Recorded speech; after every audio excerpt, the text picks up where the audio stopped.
दोस्तों, जैसा कि आप सभी लोग जानते हैं कि 5 मई 2026 यानी मंगलवार को पड़ रही है ज्येष्ठ मास की कृष्ण पक्ष गणेश चतुर्थी व्रत।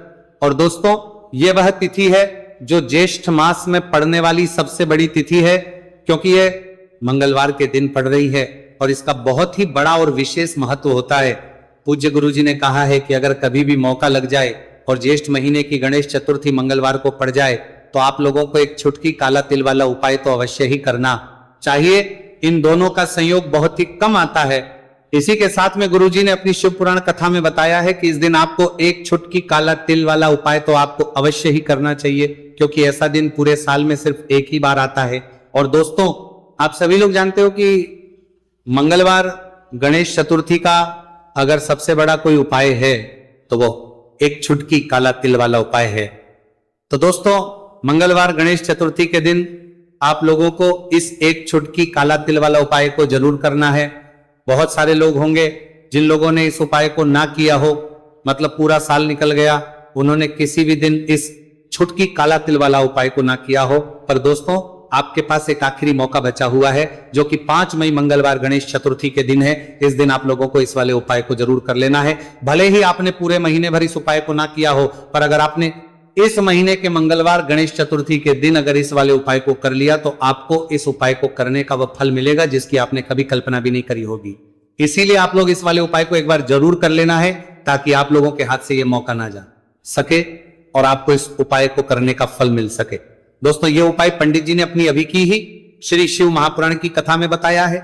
उपाय को आज हम आपको बहुत अच्छे से समझाने वाले हैं। इस वीडियो को देखने के बाद इस उपाय को समझने के लिए आपको कोई और वीडियो को देखने की जरूरत नहीं पड़ेगी। तो चलिए दोस्तों, उपाय को शुरू करते हैं। देखिए, यह इस ज्येष्ठ महीने के मंगलवार गणेश चतुर्थी के दिन ये इतना खास होता है, इतना महत्वपूर्ण होता है, देखा गया है कभी कभी बड़े बड़े पूजा पाठ अनुष्ठान से जो मनोकामना पूर्ण नहीं होते, वो ज्येष्ठ महीने की मंगलवार गणेश चतुर्थी के दिन एक छोटे से उपाय करने से ही आपकी मनोकामना पूर्ण हुई है। और बहुत सारे लोगों ने इस उपाय को किया भी है और उनको इस उपाय को करने का फल भी जरूर मिला है। अगर आप लोग भी इस उपाय को करना चाहते हैं तो आप इस उपाय को पहले अच्छे से समझ लेना, सुन लेना, उसके बाद करना, आपको इस उपाय का फल जरूर मिलेगा। और इस उपाय को कर लेने से आपके घर में चाहे किसी भी प्रकार की दुहक और समस्या क्यों ना चल रही हो, आपको उसका कारण भी नहीं पता है कि भाई ये समस्या किस कारण से चल रही, उसका कुछ भी कारण हो सकता है, जैसे पितृदोष हो सकता है या किसी भी तरह का मंगल दोष भी हो सकता है।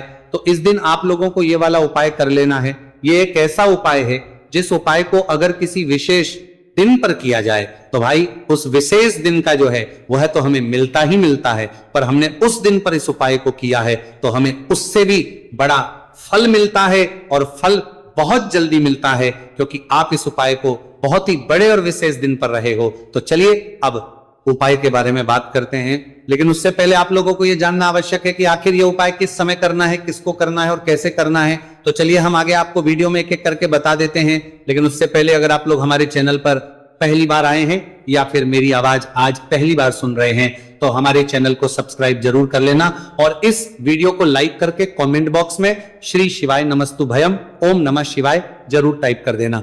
तो दोस्तों, इस एक छुटकी काला तिल वाला उपाय को हमें इस मंगलवार गणेश चतुर्थी के दिन कैसे करना है, किसको करना है, किस समय करना है और कहां पर करना है, ये सारे सवालों के जवाब आपको इस वीडियो में मिल जाएंगे।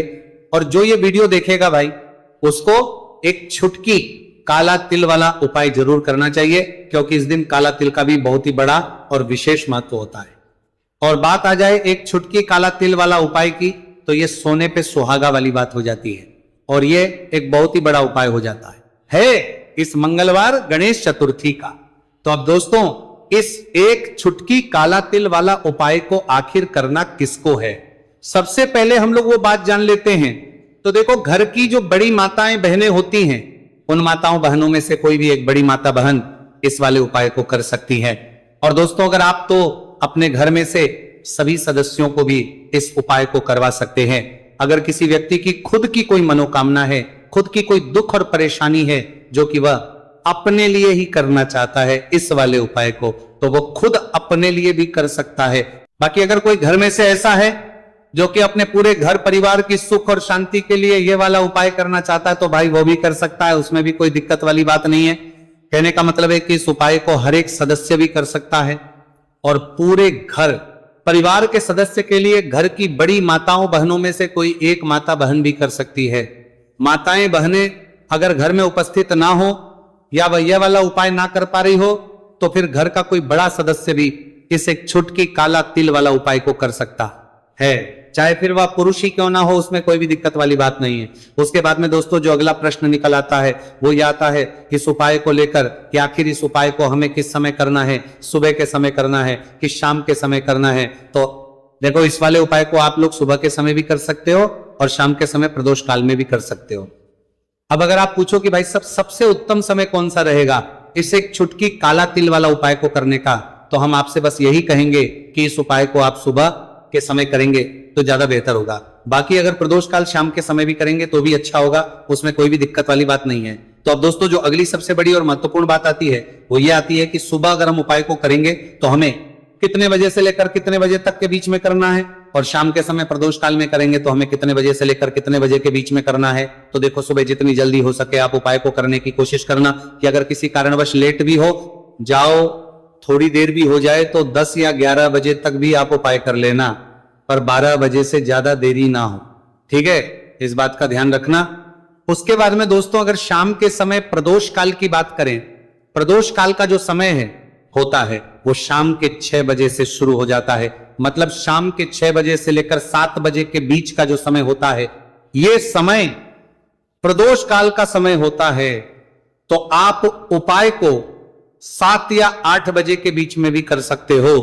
मतलब शाम के 6 बजे से रात 8 बजे के बीच में आप कभी भी इस वाले उपाय को कर सकते हो, उसमें कोई भी दिक्कत वाली बात नहीं है। देखिए यदि आपके जीवन में संकट बहुत ही अधिक चल रहे हो, समस्याएं बहुत ही अधिक चली हो, एक एक रूप खर्च करने आपको बस ओढ़ रहा है, भूमि से जुड़ी हुई कोई भी समस्या हो या फिर आपके विवाह से जुड़ी हुई कोई भी समस्या हो या आपके व्यापार से जुड़ी हुई कोई भी समस्या हो, तो आपकी ये सारी समस्या इस मंगलवार गणेश चतुर्थी के दिन समाप्त होने वाली है। तो चलिए दोस्तों जानते हैं उस विशेष उपाय के बारे में। देखिए इस वीडियो में हम पूज्य गुरुजी द्वारा बताए गए 3 बहुत ही चमत्कारिक उपायों के बारे में जानेंगे।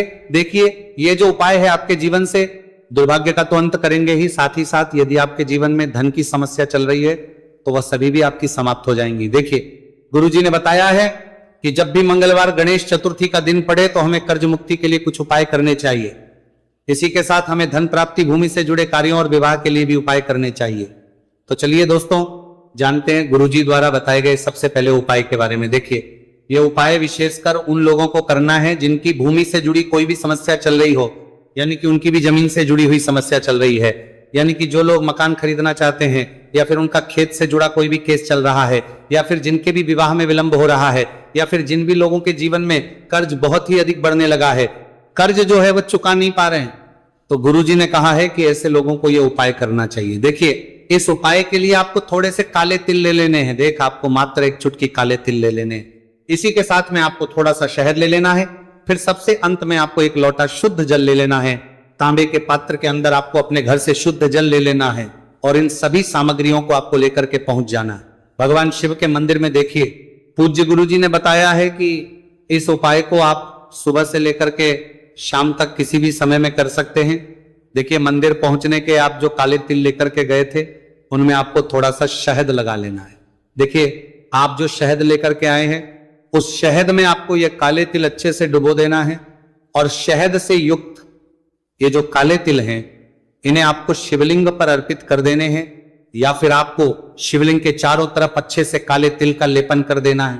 पूज्य गुरुजी ने बताया है कि लेपन करते समय यदि आपके जीवन में कर्ज से जुड़ी समस्याएं चल रही हैं, लेपन करते समय आपको आर्यन मुक्तेश्वर महादेव का स्मरण करना है या फिर आपके जीवन में विवाह से संबंधित या फिर जमीन से संबंधित कोई भी समस्या चल रही है तो फिर आपको मंगलेश्वर महादेव का स्मरण करना है। इसके बाद जो आप जल लेकर के आए हैं उसे आपको धीरे धीरे शिवलिंग पर अर्पित कर देना है तथा आपको लगातार शिव महापुराण के मूल मंत्र श्री शिवाय नमस्तु भयम इस मंत्र का जाप करते रहना है। पूज्य गुरुजी ने बताया है कि सिर्फ एक मंगलवार गणेश चतुर्थी यह उपाय करके देखना और आप स्वयं देखेंगे कि 2 से 3 महीने के अंदर आपके जीवन से जुड़ी हुई जो भी समस्याएं हैं, बस सभी समस्या बहुत ही जल्द महादेव की कृपा से दूर होने लगेगी। तो दोस्तों, इस प्रकार से आपको यह पहला उपाय ना है। अब हम जानते हैं दूसरे विशेष उपाय के बारे में। देखिए, इस उपाय के लिए आपको एक प्यारी सी बेलपत्र ले लेनी है। इसी के साथ में एक लोटा शुद्ध जल लेना है तांबे के पात्र के अंदर, और इसी के साथ में आपको थोड़ा सा शहद ले लेना है। देखिए, मंगलवार का दिन है और मंगलवार गणेश चतुर्थी के दिन यदि हम शहद का उपाय करते हैं तो इससे महादेव हमसे बहुत ही अधिक प्रसन्न होकर के हमारी मनोकामना को परिपूर्ण करते हैं। देखिए दोस्तों, यदि आपको बेलपत्र नहीं मिल पाती है तो आप भगवान शिव के शिवलिंग पर जो बेलपत्र छड़ी हुई होती है उसे शुद्ध जल से धो करके उसका उपयोग कर सकते हैं। तो इन सभी सामग्रियों को आपको भगवान शिव के मंदिर में लेकर के पहुंच जाना है। गुरुजी ने कहा है कि इस उपाय को भी आप सुबह से लेकर के शाम तक किसी भी समय में कर सकते हैं। देखिए, मंदिर पहुंचने के बाद आपके पास जो एक बेलपत्र है और बेलपत्र की जो सबसे बड़ी वाली पत्ती होती है और उसकी जो चिकनी साइड होती है उस पर आपको अच्छे से शहद का लेपन कर देना है। यानी कि बेलपत्र की बड़ी वाली पत्ती पर, पूरी ही पत्ती पर अच्छे से शहद लगा देना है। अब देखिए, ये जो बेलपत्र है इसे आपको अपने सीधे हाथ की हथेली पर रखना है और आपके जो भी कार्य अटक रहे हैं, देखिए बहुत से लोग ऐसे होते हैं जो अपने नौकरी को प्राप्त करने के लिए सालों से तैयारी करते हैं लेकिन उनको नौकरी नहीं प्राप्त हो पाती है। बहुत से ऐसे लोग होते हैं जो बहुत ही मेहनत करते हैं, धन भक्ति के लिए बहुत अधिक प्रयास करते हैं लेकिन फिर भी उनको धन प्राप्त नहीं हो पाता है। तो गुरुजी ने बताया है कि जब भी आपको अपने कार्यों में सफलता ना मिले तो फिर आपको मंगलवार के दिन इस उपाय को अवश्य करना चाहिए। देखिए, अब आपको जिस भी कार्य में सफलता प्राप्ति करनी है उस कार्य को सफल बनाने के लिए आपको महादेव से प्रार्थना कर लेनी है और फिर ये जो एक बेलपत्र है इसे आपको भगवान शिव के शिवलिंग पर अर्पित कर देनी है। देखिए, बेलपत्र की चिकनी साइड जिस पर आपने शहद लगाए हैं वह शिवलिंग से स्पर्श रहेगी और इसकी जो डंडी है वह आपको जलाधारी की ओर रखनी है। इस प्रकार से आपको यह बेलपत्र अर्पित कर देनी है। अब देखिए, आप जो एक लोटा जल लेकर के आए हैं उसे आपको भगवान शिव के शिवलिंग पर धीरे धीरे अर्पित कर देना है। श्री शिवाय नमस्तुभयम इस मंत्र का जाप करते हुए देखिए, जैसे ही यह जल शिवलिंग से होकर के जलाधारी की ओर बह करके आएगा तो इसे आपको थोड़ा सा अपने सीधे हाथ की हथेली में झेल लेना है। इस जल को आपको अपनी दोनों आंखों पर लगा लेना है और इस जल का थोड़ा सा छिड़काव आपको अपने शरीर पर कर लेना है।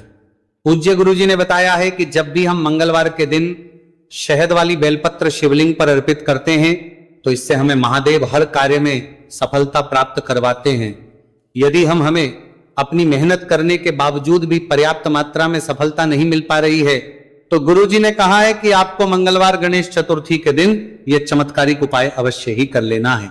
अब दोस्तों, हम जान लेते हैं गुरुजी द्वारा बताए गए तीसरे विशेष उपाय के बारे में। देखिए, इस उपाय के लिए भी आपको मात्र 1 लोटा शुद्ध जल ले लेना है तांबे के पात्र के अंदर। फिर इसी के साथ में आपको एक प्यारी सी बेलपत्र ले लेनी है। बेलपत्र आपको ध्यान रखना है कि कैसे भी कटी हुई खंडित नहीं होनी चाहिए। अब देखिए, मात्र 2 सामग्री लेकर के आपको भगवान शिव के मंदिर में पहुंच जाना है। पूज्य गुरुजी ने बताया है कि यह उपाय विशेषकर उन लोगों को करना है जिनकी कोई भी विशेष मनोकामनाएं जो कई दिनों से परिपूर्ण नहीं हो पा रही है, चाहे वे विवाह से संबंधित हो, नौकरी से संबंधित हो, व्यापार से संबंधित हो, चाहे किसी भी प्रकार की मनोकामना है जो परिपूर्ण नहीं हो पा रही है, तो उसके लिए आपको यह उपाय करना है।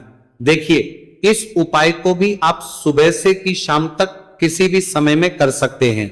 देखिए, मंदिर पहुंचने के बाद सबसे पहले तो आप बेलपत्र लेकर के आए हैं, उसे आपको अपने सीधे हाथ की हथेली पर रखना है और आपको महादेव से प्रार्थना करनी है कि हे मेरे महादेव, मेरी ये जो मनोकामनाएं बहुत दिनों से अधूरी है, मैंने कई प्रकार के उपाय कर लिए हैं, कई प्रकार के व्रत कर लिए हैं, लेकिन अभी तक मेरी मनोकामना परिपूर्ण नहीं हो पाई है। तो उस मनोकामना को परिपूर्ण करने के लिए प्रार्थना करनी है और ये एक बेलपत्र आपको शिवलिंग पर अर्पित कर देनी है। देखिए, बेलपत्र की जो चिकनी साइड है वो शिवलिंग से स्पर्श रहेगी और इसकी जो है वो आपको जलाधारी की ओर रखनी है। इस प्रकार से आपको ये बेलपत्र अर्पित कर देनी है। इसी प्रकार से आपको यह बेलपत्र अर्पित करनी है। अब देखिए, आप जो एक लोटा शुद्ध जल लेकर के आए हैं, इसे आपको धीरे धीरे शिवलिंग पर अर्पित कर देना है। इस मंत्र का जाप करते हुए देखिए, जल अर्पित करते हुए आपको कम से कम 11 बार श्री शिवाय नमस्तु भयम या फिर ओम नमः शिवाय इस मंत्र का जाप कर लेना है। पूज्य गुरु जी ने बताया है कि जो भी व्यक्ति 5 मई मंगलवार गणेश चतुर्थी के दिन शिवलिंग के सामने इस उपाय को करता है तो उसकी जो भी मनोकामना है वह महादेव की कृपा से निश्चित ही परिपूर्ण हो जाती है। तो दोस्तों, ये थे पूज्य गुरु जी द्वारा बताए गए कुछ बहुत ही खास उपाय। अगर आपको जानकारी अच्छी लगी हो तो वीडियो लाइक करिएगा। मिलते हैं फिर एक नए वीडियो के साथ। श्री शिवाय नमस्तु भयम।